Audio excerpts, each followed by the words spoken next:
Hello दोस्तों, welcome to legal depth. जैसा कि मैंने पहले जो वीडियो पोस्ट किया था, मैंने उसमें बताया था कि यूपी एचजेएस की वैकेंसी बहुत ही जल्दी आने वाली है। तो मैं उसी से रिलेटेड आपको बताने वाली हूँ। कुछ अपडेट्स है जो मैं आपको देने जा रही हूँ यूपी एचजेएस से रिलेटेड। आप चाहें तो इलाहाबाद हाई कोर्ट की साइट पर जाकर रिक्वायरमेंट में जाके आप उसको चेक कर सकते हैं। बहुत ही खुशखबरी की बात है कि यूपी हायर जुडिशियस यानी कि एचजेएस के लिए इलाहाबाद हाई कोर्ट ने एक नोटिफिकेशन जारी किया है। जिस नोटिफिकेशन में क्या क्या दिया गया है, चलिए तो हम आगे देख लेते हैं। जैसा कि सुन रहे थे कि एचजेएस एडीजे की जो वैकेंसी आने वाली है वो कब तक आने वाली है, काफ़ी लोगों का ये क्वेश्चन चल रहा था दिमाग में और बहुत टाइम गेन कर रहा था। जैसे मैंने पहले वीडियो में बोला था कि एक मीटिंग होती है, मीटिंग के बाद ही कोई भी वैकेंसी दी जाती है। तो अभी क्या हुआ है, साइट पर इलाहाबाद हाई कोर्ट साइट पर आप सर्च करेंगे, रिक्वायरमेंट में जाएंगे तो आपको वहाँ पे एक नोटिफिकेशन शो करेगा, जहाँ पर आप दे सकते हैं कि एचजेएस यानी कि जो डायरेक्ट बार रिक्रूटमेंट है, वहाँ पे कुछ रूल्स और रेगुलेशंस के अपडेट किया गया है। और सिलेबस क्या होगा यूपी एचजेएस का, जो 2023 की वैकेंसी आने वाली है उसका सिलेबस क्या होने वाला है, और उस वैकेंसी में कौन कौन से रूल्स जो है कुछ पुराने वाले हैं जिनको हटा दिया गया है, कुछ रिजर्वेशन को लेके चीज़ें ऐड की गई हैं, कुछ क्वेश्चन पेपर में सिलेबस में चीज़ों को ऐड किया गया है, कुछ चीज़ों को हटाया गया है। तो चलिए तो हम देखते हैं, हाई कोर्ट की साइट को खोलते हैं और ऑन करते हैं, देखते हैं कि इलाहाबाद हाई कोर्ट वालों ने यानी कि हायर जुडिशियल सर्विसेज से रिलेटेड जो भी रूल्स दिए गए हैं वो क्या है। तो वीडियो में लास्ट तक बने रहिए और अगर वीडियो पसंद आता है तो लाइक और सब्सक्राइब करना ना भूलें। जैसा कि बात अब ये आती है कि हाई कोर्ट ने नोटिफिकेशन किस चीज़ का निकाला हुआ है, तो रूल और रेगुलेशन को लेकर निकाला गया है। इसका मतलब ये है कि वैकेंसी जो है वो किसी भी दिन आ सकती है, क्योंकि सिलेबस आपका दे दिया गया है 2023 और 24 का सिलेबस क्या होने वाला है और कौन कौन से उस पर रूल लागू होने वाले हैं। यानी कि जैसे सबके दिमाग में चल रहा था कि 30 केस 24 केस वाला क्या रूल यहाँ पर लागू होगा, आपको सारी क्लियरिटी कर दी गई है कि कौन सा रूल कब लागू होगा और कौन सा रूल लागू नहीं होने वाला है, सिलेबस क्या रहने वाला है और इंटरव्यू का क्या पैटर्न रहने वाला है और जो सिलेक्शन प्रोसेस है वो क्या रहने वाला है। और काफ़ी बहुत सारे क्वेश्चन जो थे वो माइंड में आ रहे थे लोगों के कि क्या यूपी एचजेएस या एडीजे में महिलाओं का रिजर्वेशन होता है, जिसको लेके काफ़ी संशय था। इस चीज़ को भी इस नोटिफिकेशन में क्लियर कर दिया गया है। इसका मतलब है कि हाई कोर्ट की साइट पे एचजेएस के जो भी रूल्स होंगे, नियमावली पूरी दे दी गई है। इसके बाद में वैकेंसी किसी भी दिन आ सकती है। अगर आपकी तैयारी नहीं है तो आप तैयारी स्टार्ट कर दीजिए, अभी टाइम। ओके, तो बात करते हैं महिलाओं के रिजर्वेशन को लेके। जैसे कि हम देख सकते हैं साइट पर जाके जो रिजर्वेशन से रिलेटेड जो रूल दिए गए हैं, तो इसमें महिलाओं का जो रिजर्वेशन है वो 20% हॉरिजॉन्टल रिजर्वेशन की यहाँ पे बात की गई है, जो क्लियर हो गया है कि एडीजे बनने के लिए महिलाओं को 20% का रिजर्वेशन यहाँ पे रखा गया है। सबसे पहले तो ये चीज़ जो बहुत भ्रामक थी वो क्लियर हो गई है यहाँ पे। ठीक है, तो हम नेक्स्ट चलते हैं। यहाँ पे आप देख सकते हैं,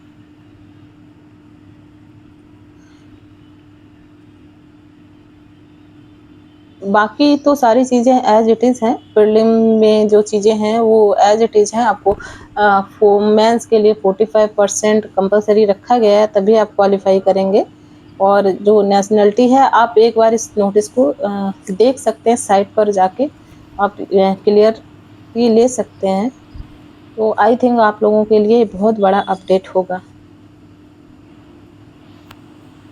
वुमेन्स के लिए सीधा सीधा क्लियर कर दिया गया है। और तो वुमेन्स का जो हॉरिजॉन्टल रिजर्वेशन है वो 20% है। सेकंड चीज़ है, आपको हिंदी के लिए बहुत ही अच्छी चीज़ एडीजे में दी गई है कि आपको रिक्वायरमेंट में दी गई है कि service must process through knowledge of Hindi in Devanagari script आपके पास होनी चाहिए। ठीक है, एज के लिए भी क्लियरिटी दे दी गई है कि 35 टू 45 ईयर के बीच में होनी चाहिए, और जो नोटिफिकेशन आने वाला है, जो काउंटिंग होगी वो होगी 1 जुलाई 2023 हो सकती है, या 1 जुलाई 2024 हो सकती है। जब गजट में आ जाएगी वैकेंसी, वो उस दिन क्लियर होगा। चलिए, तो हम नोटिफिकेशन में चलते हैं, आपको दिखा देते हैं सिलेबस की तरफ। यहाँ पे आपको दिया गया है कि syllabus prescribed requirement of officer in Uttar Pradesh higher judicial services का जो सिलेबस है 2023 और 24 का, वो क्या होने वाला है। तो इस पर हम लोग एक बार थोड़ा सा देख लेते हैं। जो फर्स्ट पेपर है यानी कि जनरल नॉलेज का, वो 100 मार्क्स का होगा, और जनरल नॉलेज में थोड़ा सा ऐड किया गया है। जो 100 मार्क्स का होगा उसमें जनरल नॉलेज में क्या क्या इंक्लूड होगा, एकदम से क्लियरिटी के साथ यहाँ पर दे दिया गया है, जिसमें आपका क्वेश्चन होंगे history, Indian culture, geography, Indian polity, current national issues, social revenue and economy, international affair and science, technology and communication space से यहाँ पे क्वेश्चन पूछे जाएंगे, जो मेंस का फर्स्ट पेपर होगा जनरल नॉलेज का। सेकेंड पेपर की हम बात कर लेते हैं लैंग्वेज जैसा पहला था सेम एज इट इज़ है। जो आपका एसे है 30 मार्क्स का, इंग्लिश प्रेसी राइटिंग है 30 मार्क्स की, और translate of passage Hindi to English और इंग्लिश टू हिंदी जो है वो 20 मार्क्स के यहाँ पे रखे गए हैं।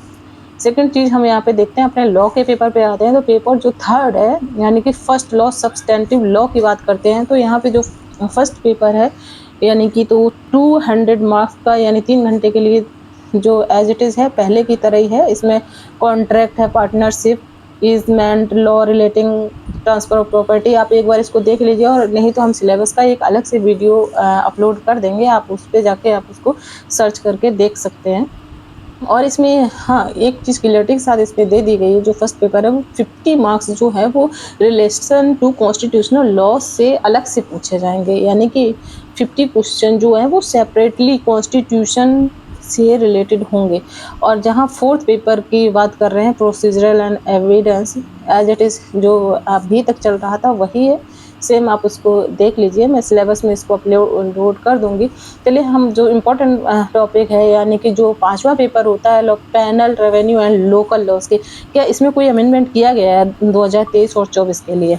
चलिए, तो देख लेते हैं। इसमें जो 2019 यानी 20 का जो पैटर्न था, सेम वही पैटर्न रखा गया है, यानी कि आपका जो सिलेबस है वो आईपीसी है, रेवेन्यू 2006 है, उत्तर प्रदेश अर्बन बिल्डिंग है, रेंट इविक्शन है, और म्यूनिसिपलिटी है, पंचायती राज है, consolidation of holding act, urban planning and development and rule frame under aforesaid, यानी कि पेपर 2019 की तरह ही सेम रहने वाला है। आप अगर आप चाहते हैं इसको देखना, तो आप इलाहाबाद हाईकोर्ट की साइट पे रिक्रूटमेंट में जाके आप इस नोटिफिकेशन को कायदे से रीड कर सकते हैं। हाँ, इसमें भी बिल्कुल अलग से क्लियर कर दिए गए, जो 50 मार्क्स के जो यानी 50 क्वेश्चन 50 मार्क्स के जो होंगे वो रेवेन्यू एंड लोकल लॉ के होंगे, यानी कि और कंपलसरी है, ये क्वेश्चन आपको अटेम्प्ट करने ही पड़ेंगे। रेवेन्यू यानी और लोकल लॉ के जो क्वेश्चन है वो आपको कंपलसरी यहाँ पे कर दिए गए, वो आपको करने ही पड़ेंगे, इसमें कोई ऑप्शन आपके पास नहीं होगा। हाँ, चॉइस है आपके पास, अगर आप चाहते हैं तो हिंदी और इंग्लिश 2 ऑप्शनल लैंग्वेज रखी गई। अगर आप चाहते हैं तो आप हिंदी में एग्ज़ाम दे सकते हैं, और अगर आप इंग्लिश में आपकी कमांड अच्छी है तो आप डेफिनेटली इंग्लिश में आप एग्ज़ाम को दे सकते हैं। इंटरव्यू की बात कर लेते हैं। इंटरव्यू 200 मार्क्स का है, जैसा कि सभी रहता है अभी तक, तो सेम वही है, आप देख लीजिए। और यहाँ पे 45 का एग्रीगेट लगा हुआ है। मेंस में अगर आप 45 मार्क्स सिक्योर करते हैं देन आप इंटरव्यू के लिए जा सकते हैं। हाँ, यहाँ पे मैंने एक चीज़ देखी है छोटी सी, आप देख लीजिए नोटिफिकेशन में। अभी तक कमेटी के नाम पर ऐसा कुछ भी नहीं हो रहा था, लेकिन अभी जो रूल जो 2023 और 24 के लिए जो लागू हो रहे हैं, इसमें जो फाइनल जो सिलेक्शन लिस्ट होगी वो कमेटी के थ्रू होगी। इस चीज़ पर हम बाद में डिस्कस करेंगे। फिलहाल ये आप लोगों के लिए बहुत ही अच्छी न्यूज़ है, आप लोग अपनी तैयारी स्टार्ट कर दीजिए। अगर नहीं किए और कर रहे हैं तो बहुत ही अच्छी बात है। और अगर वीडियो पसंद आया हो तो लाइक और कमेंट ज़रूर